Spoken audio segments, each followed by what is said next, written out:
Shalom generasi muda. Di waktu yang baik ini saya coba sharing tentang perjuangan cinta Yakub untuk mendapatkan Rahel. Kemarin saya sharing tentang perjuangan seorang hamba Abraham untuk menemukan istri kepada Ishak anak tuannya, yaitu Ribka. Dan hari ini kita akan belajar mengambil poin-poin, prinsip-prinsip kebenaran dari seorang Yakub memperjuangkan seorang Rahel. Dan saya percaya ini akan sangat-sangat memberkati kita, generasi muda, sehingga kita tahu mana yang benar, mana yang salah, mana yang berkenan kepada Tuhan, mana yang tidak.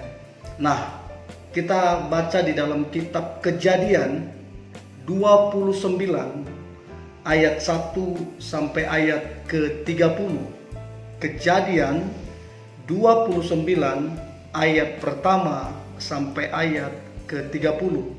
Saya tidak baca semua ayatnya, saya ambil beberapa ayat untuk kita jadikan sebagai pedoman atau pembelajaran untuk kita.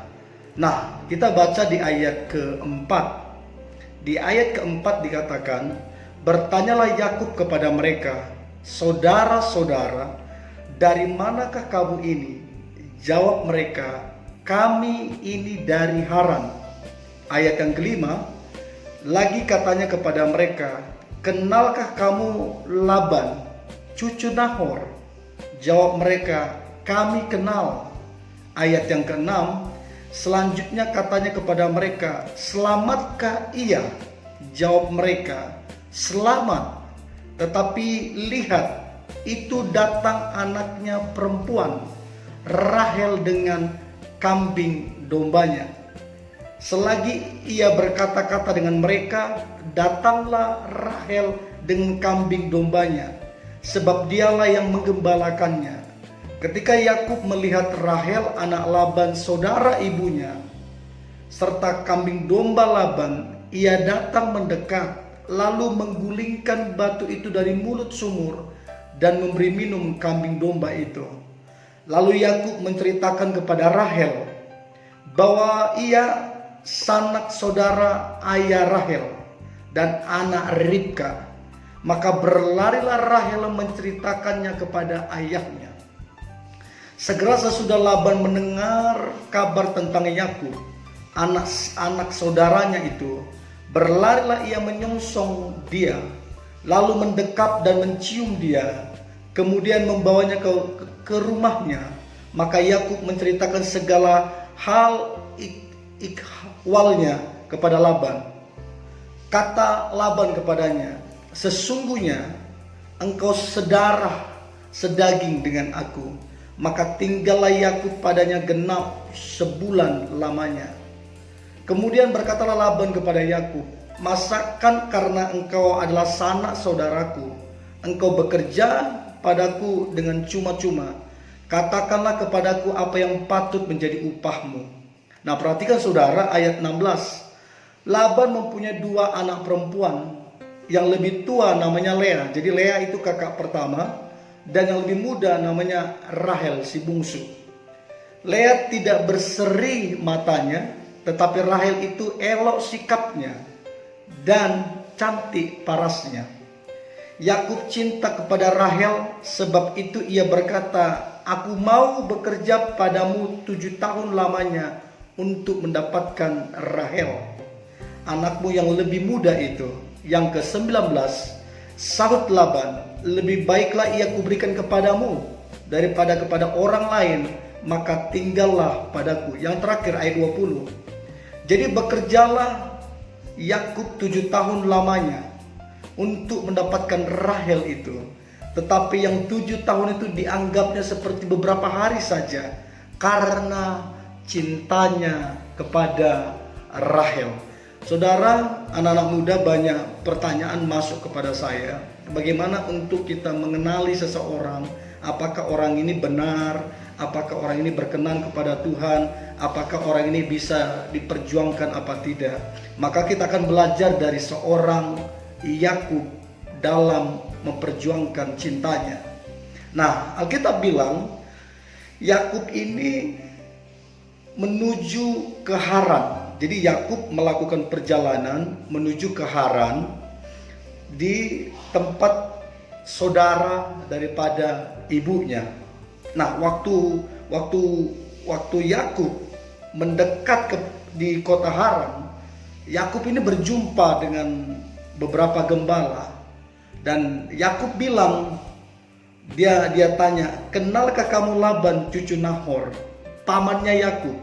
Jadi Laban ini papanya Rahel ini adalah pamannya si Yakub. Jadi waktu dia tanya, "Kenalkah kamu Laban cucu Nahor?" Terus mereka bilang, para gembala itu, "Ya, kami kenal." Lalu para gembala itu bilang, itu anaknya. Dia bilang itu anaknya. Lalu kemudian muncullah si Rahel. Nah, waktu Rahel muncul, maka Alkitab bilang bahwa Rahel itu cantik parasnya. Lalu Yakub cerita bahwa dia adalah anak dari Ribka, mamanya, dan Ribka ini saudara dengan papanya Laban. Jadi waktu dia cerita itu, nah saudara bisa baca nanti ayatnya di ayat 12. Lalu Yakub menceritakan kepada Rahel bahwa ia sanak saudara ayah Rahel dan anak Ribka. Jadi Yakub ini anak Ribka, Ribka ini saudara dengan papanya Rahel. Jadi papanya Rahel itu omnya dia, pamannya dia. Nah, ada yang menarik dari sini adalah waktu Laban pamannya Yakub mendengar itu, mereka pelukan, mereka ciuman. Lalu Laban bilang, tinggallah di sini, dan waktu kamu tinggal di sini, kamu jangan bekerja hanya percuma, kamu harus dapat upah. Terus dikatakan, apakah upahmu, begitu loh. Apa upahmu? Nah, kemudian Alkitab bilang bahwa si Yakub ini dia melihat Ribka itu cantik. Jadi dia bilang, biarlah aku bekerja kepadamu dengan cuma-cuma, dengan gajinya adalah menikah dengan adiknya Lea, Ribka yang cantik itu. Dan Alkitab bilang 7 tahun dia bekerja, catat baik, 7 tahun dia bekerja untuk mendapatkan Rahel. 7 tahun dia bekerja untuk mendapatkan Rahel. Dan Alkitab bilang itu dia lakukan seperti beberapa hari karena cintanya. Nah, saudara bisa lihat orang kalau betul-betul cinta sama kita, maka orang itu yang pertama dia akan kerja keras, gak mungkin malas-malasan, dan ada rasa semangat di situ. Karena saking semangatnya si Yakub ini, dia anggap 7 tahun itu seperti beberapa hari. Luar biasa ya, artinya tidak jadi beban bagi dia 7 tahun. Nah, namun teman-teman semua, yang perlu kita pelajari di sini adalah ada hal yang agak lucu ya. Yang pertama, si Yakub baru ketemu Rahel. Begitu dia lihat cantik, elok parasnya, dia istilahnya jatuh cinta di pandangan pertama. Yang menjadi masalah adalah bahwa Yakub sangat cepat jatuh cinta dan sangat cepat ambil keputusan. Ini salah apa tidak? Sebenarnya tidak sepenuhnya salah, tapi ini sangat beresiko. Saya selalu bilang ke orang-orang, orang kalau gampang jatuh cinta, gampang jatuh hati kepada orang, sedikit jatuh hati, sedikit jatuh cinta kepada orang, sebenarnya hati orang itu lagi bermasalah. Nah, saya nggak tahu kenapa Yakub dalam pandangan pertama dia langsung memutuskan untuk bekerja 7 tahun dan dia lakukan itu. Dia jatuh cinta pandangan pertama tanpa mengenal sisi karakter dari si Rahel secara keseluruhan. Nah, kalau saran saya lebih baik kenal dulu karakternya dengan baik, kenal dulu keluarganya, kenal dulu tujuan hidupnya, baru kita boleh jatuh cinta. Kalau kita belum kenal ini semua, jangan coba-coba jatuh cinta. Tapi bagaimana dengan orang yang dia dengar suara Tuhan, terus berkata itu adalah jodohmu, itulah istrimu, itulah suamimu. Nah, itu beda konteks, saudara. Beda konteks generasi muda. Dan yang saya mau sampaikan, ketika saudara perkenalan dengan seseorang, dengan lawan jenismu, maka butuh waktu, butuh proses untuk kenal karakternya. Nah, ini yang Yakub lakukan. Tanpa mengenal, dia langsung putuskan mengabdi 7 tahun, kerja 7 tahun hanya untuk mendapatkan seorang Rahel. Saya kira ini ajaib banget ya.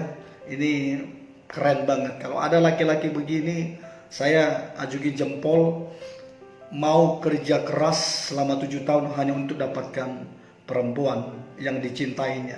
Tapi yang menjadi pembelajaran adalah jangan ditiru. Ya, lain cerita kalau kita dengar suara Tuhan dan Tuhan berikan keyakinan. Tapi jangan ditiru, kita baru ketemu orang langsung jatuh cinta, langsung memutuskan untuk menikah. Wah, ini rawan sekali. Ini sangat rawan sekali. Nah, ada beberapa hal yang menjadi pelajaran dari kisah Yakub dalam menjalin hubungan. Yang perempuan, kalau kalian dengar ini jadi pegangan yang sangat penting untuk belajar dari sikap Yakub sebagai laki-laki. Jadi ketika ada laki-laki yang dekati kamu, maka belajar dari sikap dari seorang Yakub yang memperjuangkan cintanya kepada orang yang dikasihinya. Makanya saya ambil ada 3 poin. Ada 3 poin yang saya ambil dan ini bisa jadi prinsip untuk para perempuan yang mendengarkan ini. Yang pertama, Alkitab bilang selama 7 tahun Yakub setia bekerja kepada mertuanya untuk mendapatkan Rahel yang dicintainya. Nah, dengarkan saya baik. Ketika ada laki-laki yang coba dekati kamu atau pacar kamu, maka coba cek kesetiaannya. Coba cek kesetiaannya. Kalau dia tidak setia seperti Yakub, setia bekerja selama 7 tahun. Setia. Dan bukan cuma setia ditambah dengan kerja keras. Hati-hati dengan laki-laki yang malas, yang cuek, yang mengandalkan orang tuanya, mengandalkan kamunya. Hati-hati. Jadi kamu para perempuan yang dengar ini, yang pertama, cek itu laki-laki atau pacarmu, apakah dia setia. Makanya butuh waktu untuk mengenalnya. Yang kedua, plus. Yang pertama, dia setia, plus dia kerja keras. Yang malas, sebaiknya pikirkan 2 kali. Nah, yang kedua adalah cintanya tidak pernah pudar. Bayangin 7 tahun perempuan, bahwa si Yakub ini tidak pudar cintanya untuk si Rahel. Jadi kalau kamu ketemu atau orang yang dekat kamu atau pacarmu yang sedikit-sedikit berubah perasaannya karena masalah, karena situasi, karena keluarga, perasaannya langsung berubah dan baperan, tidak dewasa, maka sebaiknya pertimbangkan. Ingat ya, Kesetiaan itu butuh diuji, butuh diproses, diuji, diproses. Jadi kalau dia gampang berubah, sebentar hari ini A, besok B, orangnya pelin-pelan, hati-hati para perempuan. Ya, yang pertama setia plus keras. Yang kedua, cintanya tidak pudar, kadarnya tidak menurun, biar 1% tidak menurun. Nah itu laki-laki yang keren. Terus kemudian yang ketiga, kita belajar dari seorang Yakub. Yang ketiga adalah bahwa Yakub ini dia ada di bawah tekanan. Ada di bawah tekanan. Pamannya Yakub, papanya Rahel itu menipu, licik. Cintanya dia ditipu sama pamannya, sama papanya Rahel. Ada di bawah tekanan. Tapi bayangkan 7 tahun di bawah tekanan, kasihnya, cintanya tidak berubah. Nah coba cek laki-laki yang dekat ke kamu atau pacar kamu. Coba lihat ketika ada tekanan, ketika ada masalah, gampang berubah enggak? Saya selalu bilang Kristen itu bukan sekedar di gereja. Kecil maknanya. Kristen itu dilihat waktu di luar gereja, waktu ada tantangan, waktu ada masalah, waktu ada problem. Nah di situ kelihatan aslinya. Kalau dia yang dekat kamu atau dia pacar kamu, gampang berubah kasih setia, berubah karakternya jadi buruk. Nah sebaiknya pertimbangkan baik-baik. Dan ini saya selalu bilang, lebih baik putus waktu pacaran daripada ingin pisah waktu nikah terlambat. Tidak ada perceraian, tidak bisa bercerai, ya. Nah, ini juga pembelajaran bagi kita. Waktu tiba waktunya malam hari, waktu Yakub akan menikah dengan Rahel setelah 7 tahun tergenapi, tiba-tiba papanya Rahel itu menukar jadi kakaknya Lea. Bayangin ya, bisa bayangkan ya, waktu mereka menikah, di hatinya Yakub, di pikirannya, bayangannya bahwa itu adalah Rahel. Tapi begitu dia buka, ternyata kakaknya Lea. Bayangkan betapa terkejutnya dia dan betapa marahnya dia ketika pamannya sendiri, ayahnya Rahel, menipu dia. Yang menjadi pertanyaan bagi saya adalah, mengapa Lea melakukan itu? Karena kan pernikahan ini kan hal penting. Kenapa Lea mau melakukan itu? Kenapa? Kenapa dia nggak berontak? Kenapa dia nggak marah? Nah, saya curiga kemungkinan Lea juga jatuh cinta kepada Yakub sehingga dia mau melakukan itu. Nah, ini yang jadi pelajaran bagi kita. Ada banyak orang demi mendapatkan seseorang yang dia mau, minta maaf, dia mau melakukan hubungan seks hanya untuk mendapatkan orang itu. Hanya untuk mendapatkan orang itu, dia mau sampai hamil. Dia mau lakukan itu. Bahkan dia inikan hartanya, kekayaannya supaya dapatkan orang yang dia sukai. Ini sangat berbahaya. Nah, apa yang Lea lakukan ini sangat berbahaya sebenarnya. Karena pernikahan itu tidak boleh sembarangan. Pernikahan itu sekali seumur hidup. Nah, tapi Lea, dia melakukan itu. Para perempuan-perempuan Anda yang mendengar ini, jangan lakukan apa yang Lea lakukan. Jangan karena engkau menyukai seseorang, engkau rela dibeli dengan berhubungan seks. Engkau menjual dirimu sampai engkau hamil supaya ada ikatan dengan orang itu, atau kamu pakai harta orang tuamu atau kekayaanmu untuk dapatkan orang itu. Dengarkan baik. Cara-cara ini sangat mengerikan. Jangan coba-coba dilakukan.